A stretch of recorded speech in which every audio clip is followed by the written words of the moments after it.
Is Mike Sullivan. I'm a former IRS agent and teaching instructor with the IRS. I worked, God, how long? 10 years at the IRS. I worked a decade at IRS.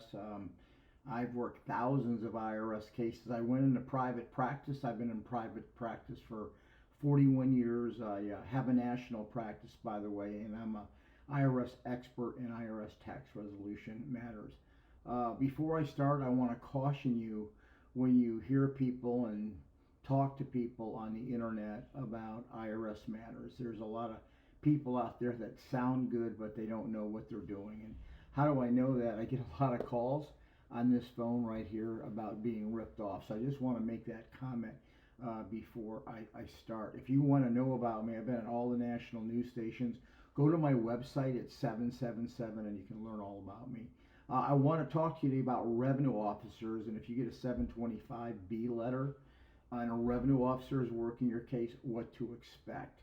So remember, not only was I a revenue officer, I was a teaching instructor for them, and I was an on-the-job instructor, so I used to teach them kind of what to do. So if you have a case and you owe over $1 million, and that's what I want to talk about, large dollar cases with the IRS. First of all, know they have a very seasoned revenue officer working your case. Generally, someone who's worked there generally at least 7 or 8 years and has experienced almost everything.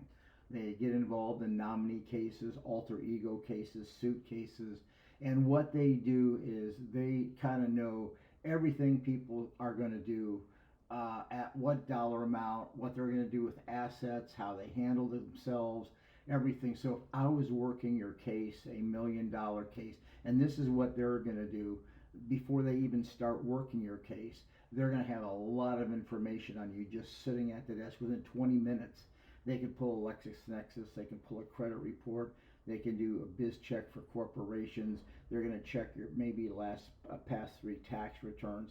They're going to know what your AGI has been for the last 6 years. They're going to know all your 1099s, all your W-2s. If they want, before they even can come there, they can summons the bank. They have to let you know that, and they'll see all the checks that you've written or any disbursements you've made. Whether you have warehouses, they can summons for your not only your checks, though, as they go through them. Like if you had warehouses, you've made gun purchases, camper purchases, they're going to know everything about you. They'll have a list also of possible stocks you can summons as a revenue officer and know everything about the person. So when they come out and they say, hey, how are you doing, I want you to know they know as much about you as they probably know 90% all about you before they even tell you hello. What they're going to do is they used to go out like I did and knock on the doors and sit down and interview inside your house or your business, but they don't do that anymore. Now they send out a 725B letter, and on that 725B letter, many times, not all the time, they'll ask you for a list of things they have already discovered and wanted, or they may have sent out just a very generic letter, hey, come on in, let's meet.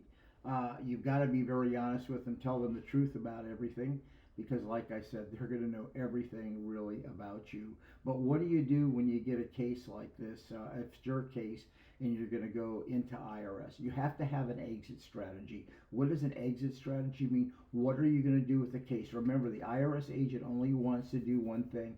They want to close their inventory out, and it doesn't make any difference how much they collect.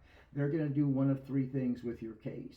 They're either going to put it uncollectible, they're either going to give you a payment agreement, or you can file for an offer and compromise if you're eligible. Your financial statement, the 433A they're going to ask you for, or the 433B, which is the business part of the financial statement, that's how they're going to close your case. So the key is knowing how to present that 433A and B. If you need me, give me a call. I've worked thousands of IRS cases, and I used to work cases just like yours. Give me a subscription if you would. It was a pleasure talking to you today. I know everything that IRS is doing. My hair looks like shit today. I apologize for it. Thank you.